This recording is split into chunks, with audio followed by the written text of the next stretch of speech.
Allora, abbiamo visto che dopo tutto si ricollega a una situazione economica effettiva di disponibilità dei comuni. Abbiamo avuto la Presidente Pavanello, Presidente dell'ANCI, poco tempo fa, che ci aveva detto che sembrava che ci fosse una maggiore apertura, dopo essere stato valutato un po' nella consulta dell'ANCI, questa maggiore apertura per il patto di stabilità, un maggior respiro per i comuni o comunque una possibilità anche di venire incontro a alcuni cittadini in caso di oneri di tassazione troppo elevati e insostenibili per i cittadini stessi. Che cosa vi risulta dopo, diciamo, a carte ferme? Chiedo a lei dopo entrambi perché tanto le conoscete queste dinamiche. Sì, effettivamente nelle ultime disposizioni del governo si cerca di allentare le maglie del patto di stabilità dando obiettivi molto più possibili ai comuni rispetto magari solo all'anno scorso. Ma questo dobbiamo anche considerare il fatto che è a fronte di un intervento di un nuovo tipo di bilancio degli enti locali. Ah, un nuovo tipo di bilancio, quindi non è collegato alla situazione. Il controllo che prima veniva fatto tramite il patto di stabilità via via si sposterà sempre più fino ad arrivare alla chiusura del patto di stabilità, si sposterà sempre di più sul tipo del nuovo bilancio che sarà fatto. A differenza di prima che era per competenza, andremo a spostarsi in un bilancio che è, possiamo dire, molto più vicino a quello di cassa. Ecco. E quindi diventa più controllabile la spesa, evitando la questione del patto di stabilità. In poche parole, prima ci dicevano quanto non potevamo spendere, oggi ci dicono quello che avete in cassa che non avevate speso non lo spendete più, non lo spendete più perché tanto sono avanzi, eccetera, e potrete gestirvi quello che vi arriva, però si va sempre di più verso un'autosufficienza dei nostri comuni. Io vedo il mio è autosufficiente per il 96%, quindi trasferimenti da parte dello Stato parliamo del 4%, insomma. Quindi marginali del tutto. Mi fa capire lei cosa ne dice. Diciamo che il prossimo anno dovrebbe andare in vigore anche il pareggio di bilancio e quindi il superamento del patto di stabilità è un problema ancora da studiare a livello di impatto. Anche ANCI sta costruendo un gruppo di lavoro per verificare l'impatto rispetto all'attuale patto di stabilità e rispetto al pareggio di bilancio come vincolo successivo. Ecco, spiegami ai telespettatori cosa vorrà dire questo ulteriore piccolo elemento che in realtà cela un qualcosa di ben più Diciamo pesante. che il pareggio di bilancio significa che il Comune non può prevedere spese per investimento o di parte corrente che superino le rispettive entrate. Quindi ovviamente l'indebitamento diventa ancora più ostacolante, a meno che non ci siano delle normative che via via lo Stato consenta quindi delle deroghe per alcuni tipi di spesa. Per esempio nell'attuale decreto enti locali in corso di conversione sono derogate le spese per l'edilizia scolastica, ma non tutta l'edilizia scolastica. L'edilizia scolastica della prima puntata che diciamo è partita con il governo Renzi. La seconda puntata è quella del famoso mutuo da 950 milioni sottoscritto dal governo con la BEI, invece non è ad oggi esentata dal patto di stabilità e quindi i comuni beneficiari, per esempio il comune di Piove di Sacco, faccio un esempio che conosco bene, è beneficiario di un contributo di 2 milioni di euro per costruire una scuola media nuova e ha questo problema, perché ovviamente il patto di stabilità nel bilancio che abbiamo già approvato e che è un bilancio di competenza e di cassa per il 2015 e di sola competenza per il 2016 e 2017 ci fa presagire delle difficoltà. Dovremmo sforare il patto di stabilità per poter spendere dei soldi che in realtà sono dati a fondo perduto per costruire una nuova scuola media. Quindi c'è un po' di aggiustamento ancora da fare e il decreto enti locali ha bisogno di effettivamente di aggiustamenti e l'ANCI nazionale ha preparato un maxi emendamento da sottoporre al governo per migliorare, ovviamente in maniera propositiva e costruttiva, quelle che sono le norme che dovrebbero garantire una maggiore flessibilità del bilancio attuale. Questo bilancio di cassa in effetti contiene, diciamo, in sé delle ricadute negative, perché comuni che hanno iscritti in bilancio crediti di difficile esigibilità devono appostare dei fondi, accantonare delle somme a copertura del rischio della svalutazione, così come c'è stata tutta un'operazione di pulizia dei bilanci a seguito di un riaccertamento straordinario sia dei debiti che dei crediti, e questo ovviamente causa un impatto ulteriore sulla finanza dei comuni, che devono ovviamente ammortizzare eventuali entrate che in effetti si verifica ovviamente con un'attenta analisi non saranno mai incassate. Quindi i bilanci quest'anno hanno subito... È drammatica secondo me da affrontare, veramente. Non... Però è un'occasione, cioè è un'occasione che però pulizia farà scoprire, credo, a molti comuni, senza nulla togliere, molti comuni magari dove all'interno del bilancio sono gestite anche servizi pubblici come i rifiuti. Ci sono comuni che hanno la gestione dei rifiuti ancora inserita nei bilanci e magari ci sono insoluti dei cittadini iscritti nel bilancio come se fossero un'entrata da riscuotere, molto vecchie, entrate che poi in realtà non sono riscuotibili, e questo ovviamente ha un impatto, però è il momento verità, diciamo così.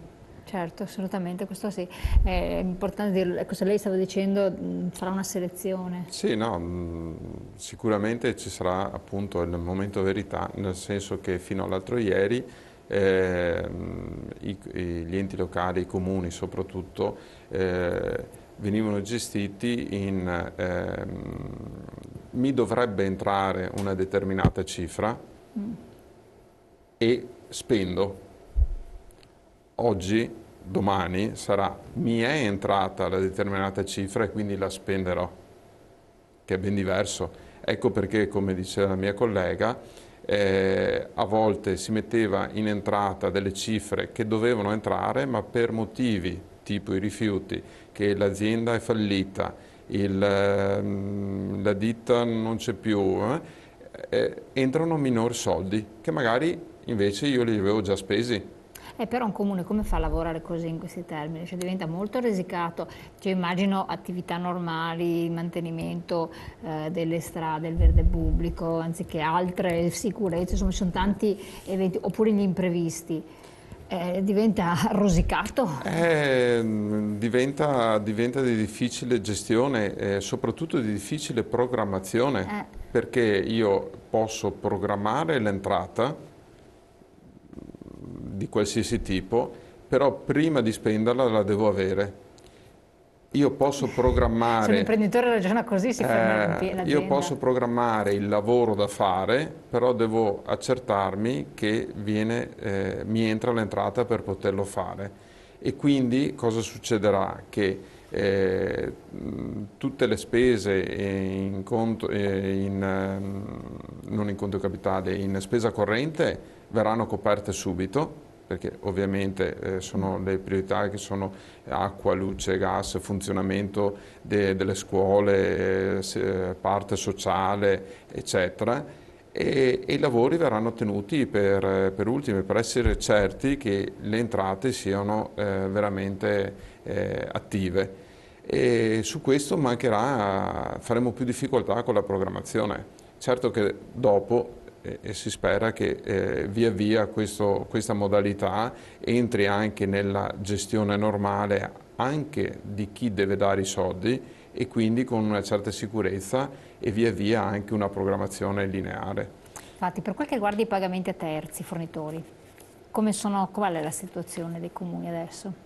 Diciamo che nel Veneto questa tipologia di ritardi di pagamenti ai fornitori non è una tipologia che interessa molto, che coinvolge molto i comuni. Comunque ci sono stati segnalati dei ritardi, a macchie di leopardo, lunghine. Sì, più che altro abbiamo il sistema sanitario, quindi le ASL che a volte hanno delle difficoltà ad onorare i fornitori nei tempi che sono prescritti dalla legge, che sono attualmente 30 giorni, i comuni molto meno. Molto meno su questo versante certamente. Quest'anno effettivamente esatto, abbiamo anche un monitoraggio sui tempi di pagamento che poi si riverbera in penalizzazioni a carico del bilancio del comune.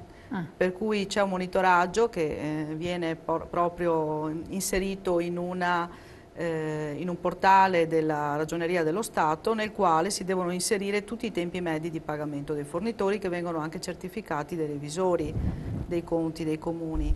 Questo aspetto poi dell'incertezza sui tagli di quest'anno ha portato molti comuni a prorogare un po' la data di approvazione del bilancio, per evitare di prevedere spese che poi avrebbero dovuto essere comunque oggetto di una variazione di bilancio per mancanza dell'entrata, e quindi i cantieri e tutte le spese di investimento previste dai comuni quest'anno certamente stanno slittando in avanti. Perché? Perché questo tipo di bilancio, che quest'anno è partito per la prima volta per la stragrande maggioranza dei comuni, importa questo aspetto.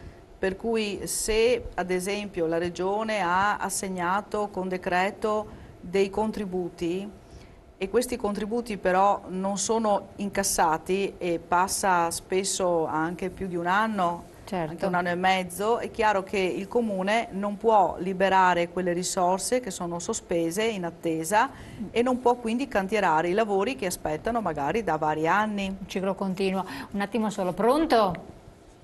Buongiorno. Buongiorno, da dove chiama? Da Milano. Sì, prego. Volevo spiegare una questione di questi alcuni che devono fare interventi sulle scuole riguardo alle... Allora, aspetti un secondo, fermo là. Si metta meglio come posizione se ha il cellulare, perché sentiamo male. Provi a spostarsi eventualmente. Mi sente bene adesso? Insomma, provi. Comunque, il fatto è che non si vuole capire e non si se ne rende conto che l'edilizia fino al 2008 è riuscita a sopravvivere proprio grazie ai pubblici e non al privato. Non ho capito. Ho capito che l'edilizia è riuscita a sopravvivere per il pubblico e non per il privato. Prego. Perché il privato non ha più soldi. Io che sono operaio e operaio da 7 anni di risultato, mi sapete dire una casa che ho da sistemare, io mi trovo anche trovato da lavorare domani con 1.200 euro a mese. Come posso io permettermi di fare anche un semplice restaggio? Come posso? Guarda, se chi è il pagato della massa di... Guardi, aspetta, io la fermo subito perché noi non riusciamo a sentirla. Pronto? Noi la sentiamo, lei si vede che è in una posizione che non riusciamo a sentire bene. Comunque non riesce, se vuole richiamare, però se no noi non riusciamo a capire bene. Riprendiamo eventualmente la linea. Comunque sostanzialmente mi sembra di aver capito che il signore è del settore edile, l'edilizia è ferma, certo, non si muove nemmeno con il pubblico, non riesce ad andare avanti, non riesce a vivere né pagare le tasse. Quando una volta il pubblico era quello che muoveva un po' il settore dell'economia. In effetti si diceva proprio ieri con il sottosegretario che la parte, è difficile utilizzare il termine positiva, però di quello che è successo è che si avvieranno dei lavori, questi lavori porteranno occupazione immediata, porteranno pagamento di IVA, porteranno pagamento di altri tributi, e quindi lo Stato, è vero che abbiamo chiesto allo Stato un aiuto per quello che è successo, però da questo lo Stato ne avrà, seppur meno, ma ne avrà un ritorno. Perché? Perché dovranno essere rifatte almeno un centinaio di case, dovranno essere rifatte un altro centinaio di tetti, e tutto il resto che ci va dietro, senza parlare appunto di elettrodomestici, senza parlare di vestiti, senza parlare di tutto quello che è successo. Riallacciandomi in quello che abbiamo potuto capire con le 2 o 3 parole, effettivamente il pubblico ha fermato per le questioni che i comuni, per esempio, non hanno più possibilità di investimento, non hanno più possibilità di scelte di fare opere pubbliche.